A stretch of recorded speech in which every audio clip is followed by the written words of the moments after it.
Hello and welcome to Mock the Week. I'm Dara O'Brien. Joining this week are Andy Parsons, Sarah Pascoe and James Acaster, Ed Byrne, Hugh Dennis and Gary Delaney.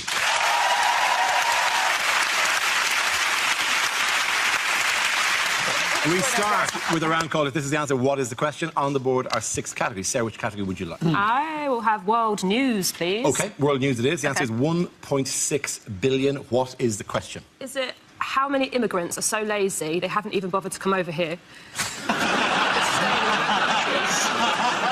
Is it what in decibels is Brian Blessed?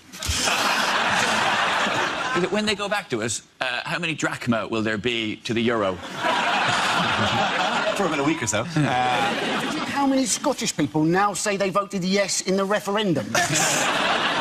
Is it what was the crucial missing ingredient from England's bid for the 2022 World Cup?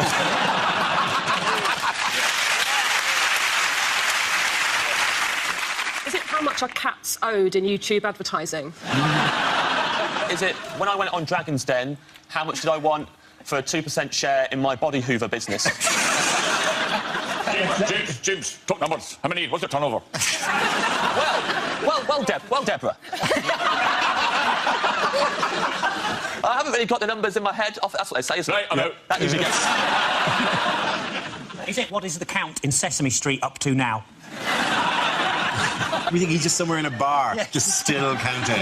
Just tiny Transylvanian puppet in a bar. 1.5. If you go and use a Glastonbury toilet, is it how many people seem to have used that toilet before you have? Is it what number, when typed into a calculator and turned upside down, becomes, ooh, GI? Is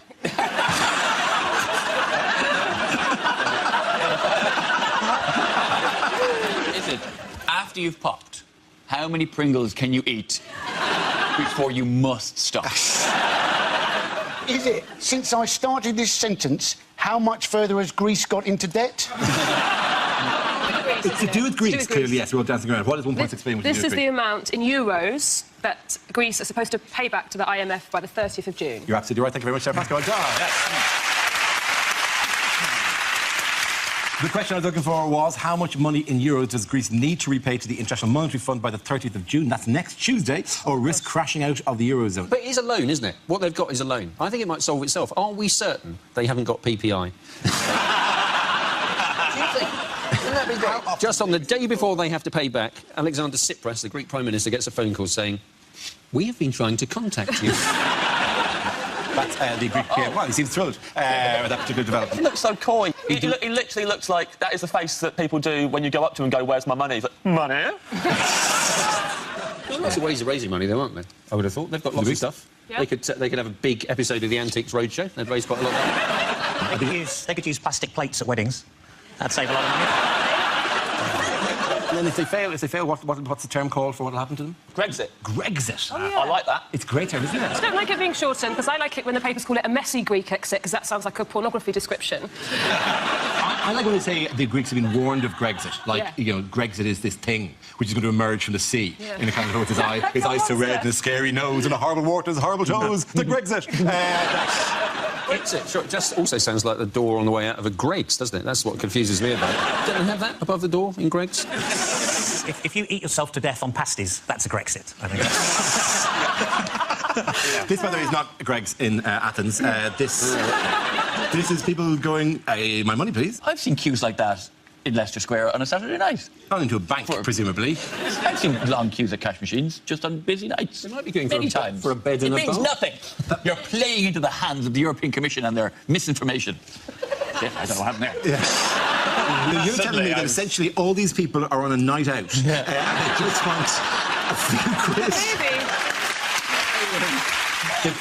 There are crisis negotiations taking place between the IMF and, well, the troika of different bodies who've lent money to them and to the Greeks, and I think the Greeks will win the negotiation, and I'm willing to go on the line for this, because with only some time to go during the negotiation, with the Greeks going, please, give us a bail us out, bail us out, bail us out, all they need to do, they've got one card that the Greeks can play, which is they can play that music, which means you will eventually, because it just starts like it's just quietly in the background, just slowly, give us some money, no. Give us some money, no. Give us some money, no. And then, over time, slowly the pressure builds on this music until eventually it's like, give us some money, no. Give us some money, no. Give us some money, no. And eventually, I believe it gets us faster and faster until, you know, give us some money, give us money, give us money, give us money, give us money, give us money, go. And I go, have the cash, take the cash and go. Leave me alone, it's just fine. Really, I just wanted you to spend the rest of the evening going, ding, ding, ding, ding, ding, ding. Could you hear that as well? I weren't there for a second. So this is all, I find it really confusing when it's like the money and the economics of it. So actually, it does become a lot easier if you convert it to alcohol and think that the ECB is a brewery and the EU is a pub, and all of the countries put their alcohol behind the bar, but we need more drink. But the only way we can make more drink is if we water it down. And Germany won't let us do that, and they're in charge because they make the best drink, which is beer. Greece only have ouzo, which is the worst drink, and we knew they only had ouzo, and we shouldn't have let them join the pub, but we did because we were hammered. And who hasn't let the wrong person in when they were drunk, eh, girls? So, and now, I mean, Greece has passed out, it's too drunk, and Germany's trying to sober them up. And why can't we just kick them out of the bar? Oh, because they've started a tab and not on their cards? Like, we all started a joint account for some reason. And this is supposed to simplify things in your head. So it's all much neater now. And the solution is we should let Wetherspoons sort it out. Did they not withdraw €4 billion or something last week? I mean, it's a real genuine problem. People taking all the money. And then they started hiding the money. Everybody started hiding cash. And they say in secret places in the article I read. They're hiding their money in frozen chickens. This is the strangest hiding place they had, where they put them in the freezer and they put the money into the chicken. We shouldn't know about that. Like, that's the whole point of hiding. Is it's a secret. Yeah. We live in England and we know where they've hid their money. It should not have got back to me. Can we play the music again? Oh, I love the music. Yeah, let's hear it. One more time. The middle of it. Just be so strong. Oh my God, this is so fun. They're going faster than us. They're going too fast. Table take out combined weight. Just flip the table over again. We'll try. I'm sure the people of Greece will be absolutely delighted. There is an issue of how it's going to affect holidaymakers and British tourists going over. There was a statement there that said that holidaymakers should bring over cash on this specifically, and the statement came from muggers. Travel agents suggested that people bring cash and credit cards or debit cards. So there's my plan to use magic beans as currency. What did you think we were bringing? Also, guys, if you're planning a holiday, think about getting a passport. Yes. I can imagine if you arrived in Athens Customs and said, do I have a passport? No. But I have money! Make it rain, bitches! Make it rain! Scrabbling around with their chickens. I wonder why people aren't going on holiday to Greece. People are going, oh, well, it's cheap sunshine. But you're thinking, well, Syria is cheap sunshine, isn't it? I mean, OK, you don't maybe get the level of service there, but just think of the number of people that will be at the UK airport to greet you on your return home. I mean, it's got fantastic weather, it's got beautiful beaches, it's got fantastic food. And if you are eating out in Greece, my advice would be, try the chicken. I'm sure the people of Greece would be absolutely delighted. Well, I'm sure they're going, well, the one thing we have is Muck the Week. Oh, for fuck's sake. During this difficult time, the one thing we've always been able to rely on is but now they're doing our dance wrong, incorrectly. Because that music comes on, I do lobster hand for some random reason. I keep doing this, like it's a pincer dance. Oh! Not getting closer.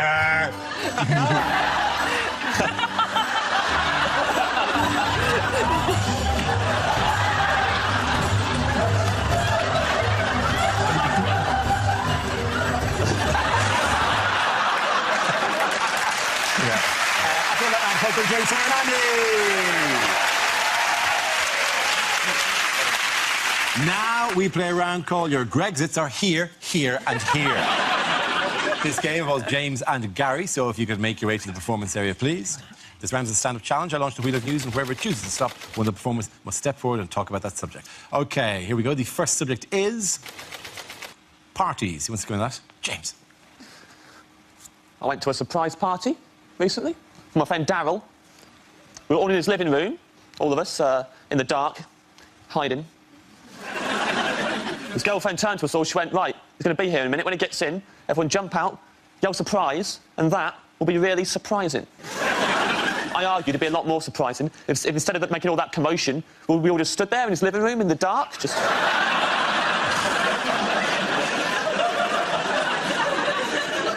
When he comes in and turns the lights on, see how surprised he is then?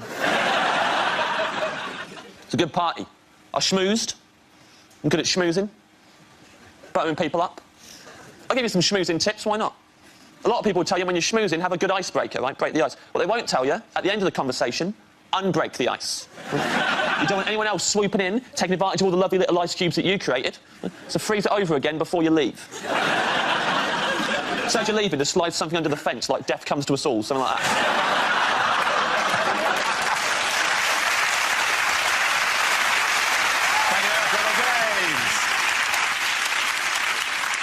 So, Gary's left. Let's see what topic you have, Gary. Let's spin the wheel.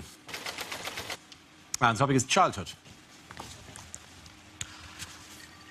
I didn't know what to get my little niece for Christmas, so I asked my sister what she's into. And apparently, at the moment, she's mad about frozen stuff, so I got her some oven chips and peas. And they love that. Every Christmas Day, we'd always have pigs in blankets, or as you probably call them, relatives sleeping in the spare room. Winnie the Pooh, possibly the most vindictive chapter in Nelson Mandela's autobiography. It was only after I shot the 5th zombie that I started to wonder why they were all carrying bags of sweets and ringing my doorbell. I've been trying to recapture my lost youth. You know, I really must get that cellar door fixed.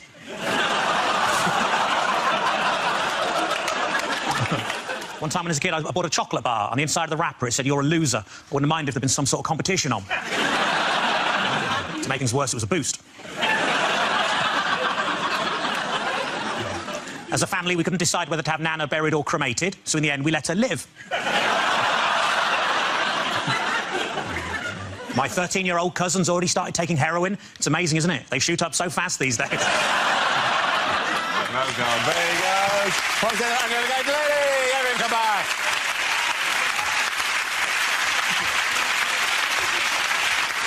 Our next round is called Picture of the Week. I show the panel a topical image and ask them to tell me what's happening. So what is going on here?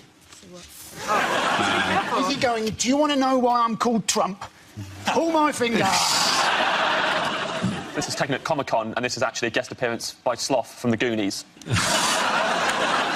Are you sure he's not just showing how he got the money into the chicken? Really gotta get it up there, right? Yeah, really just gotta get it up there. Up there, that's it. They've asked him, Donald, how many Mexican immigrants is too many? Is the caption, "What's orange, angry, and never going to be president"? No, the picture is about Donald Trump has announced he's standing for the Republican nomination as president in the election this year. Did you watch the speech? His magical, glorious, all-welcoming speech? The people who came really badly out of his speech were Mexicans, weren't Mexicans they? too badly, and he's like Nigel Farage. He's really worried about immigration. So his plan, if he becomes president, is he's going to build a 2,000-mile-long wall between the US and Mexico. So he's going to build a great wall to keep people out, and at the same time, his next point was he's not going to be influenced by China.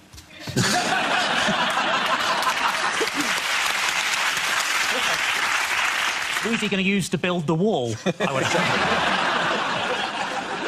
He said other stupid things. He said that all of the women on The Apprentice were either flirting with him consciously or unconsciously. And genuinely, he said that. And a word of warning, if they're unconscious, they're not flirting. That's an important lesson.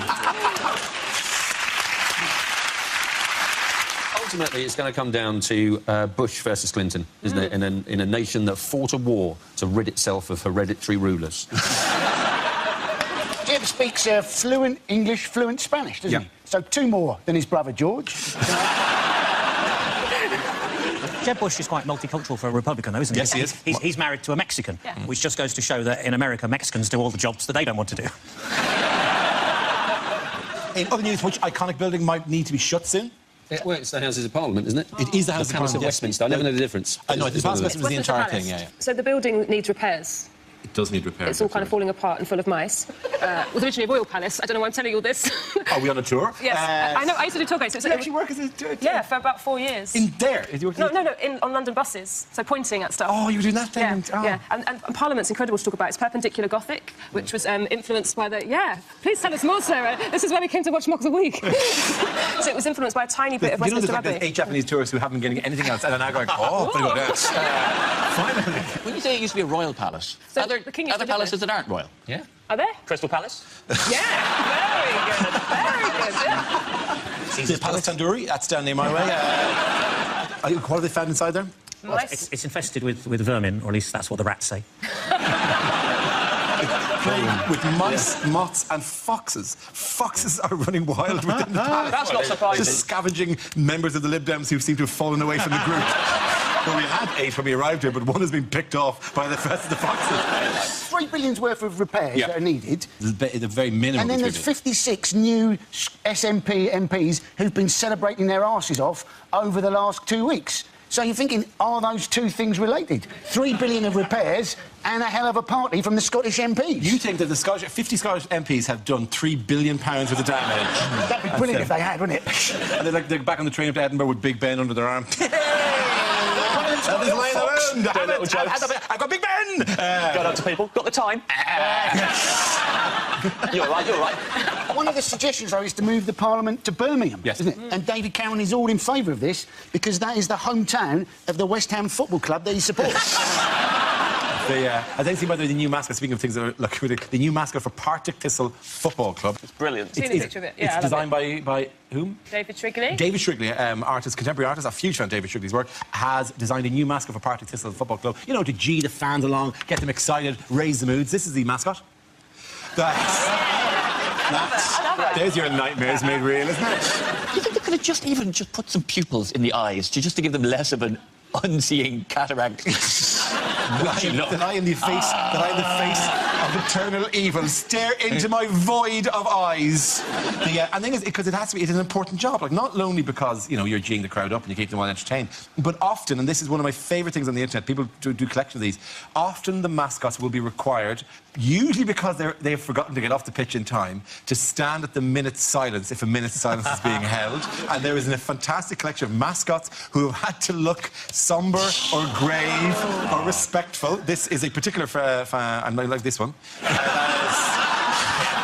That's the Bradford chicken. Billy Bantam, I think he's called, looking very disappointed with it. He's upset because some Greeks have just stored money up his bottom. The next one is, again, very serious.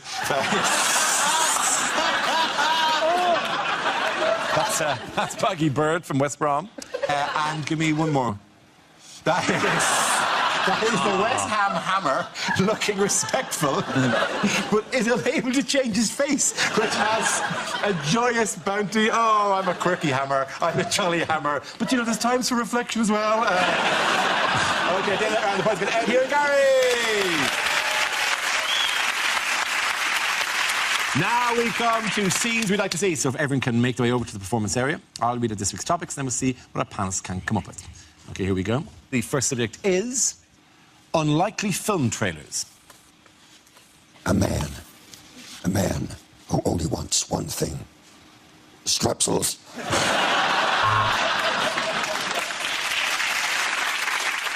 In his toughest assignment yet, Peter Parker has to pick a peck of pickled peppercorn. Drama, intrigue, romance, gardening, spoons. All these and other words in Dictionary the movie. All your favourite administrators are back in Human Resources 2. This time it's personnel. When a hairpiece gets possessed by the devil, there'll be hell to pay. He loves sex, but he has no arms. Which position will he choose? Missionary impossible.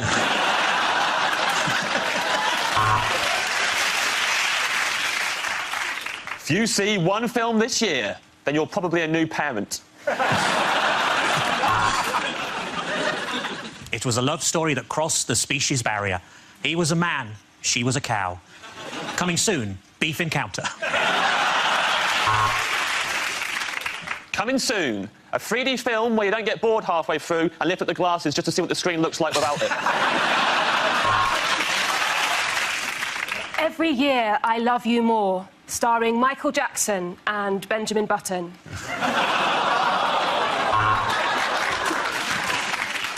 Coming soon, a story of premature ejaculation. The Grand Budapest Hotel. Brilliant, The Times. 5 stars, The Guardian. The beds weren't made, TripAdvisor.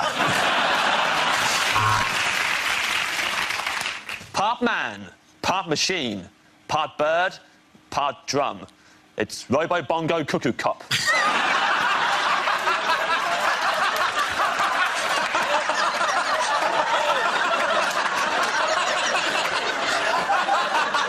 Thank you very much.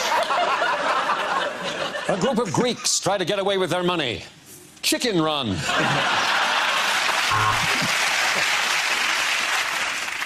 My Dad Pictures presents. Your man, I know him from something. Anyway, him and a woman. I think she was in ER. Maybe it was House. She was definitely a doctor. Join forces to fight. I know him. He's gone awful old looking, hasn't he?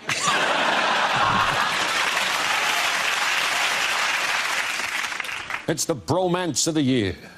Ed and David Miliband star in What the Fuck Was the Point of That, then?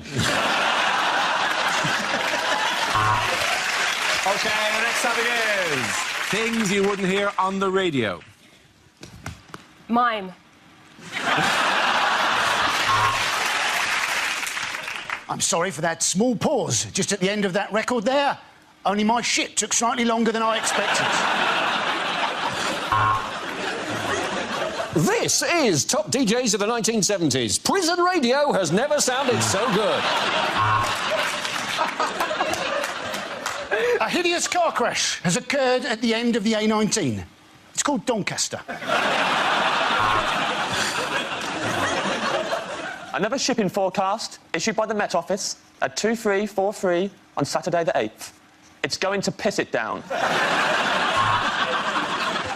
You're listening to BBC Wiltshire because your car radio has lost reception to what you were listening to.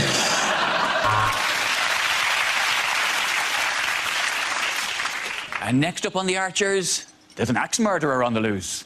Not really. Someone has an argument with their housekeeper. Travel news. A coachload of origami enthusiasts has broken down on the M1, and they're all currently sat on the hard shoulder making paper models of cars. Traffic is described as stationary.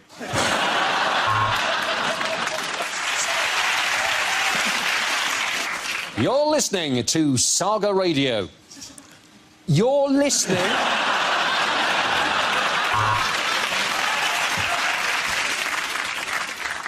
Lidl, Aldi, later Tesco.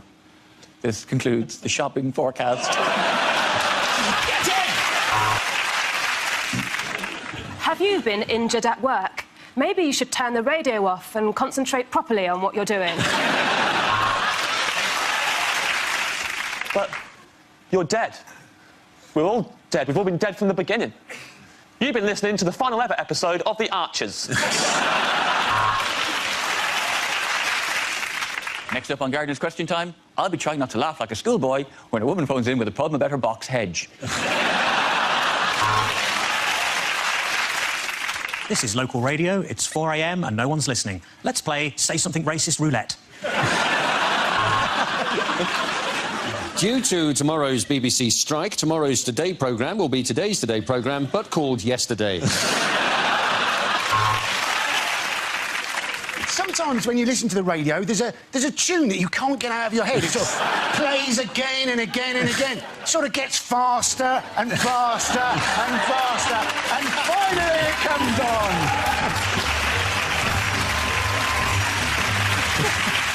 OK, give that round of applause to James, Sarah and Andy!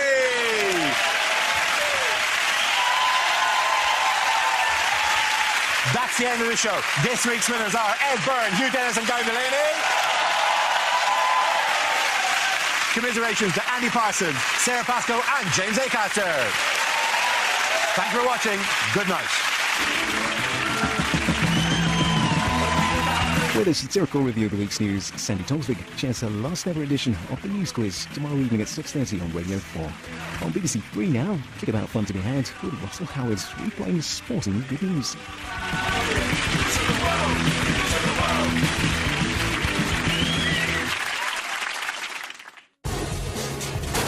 You get points for that, don't you? Like a snooker thing.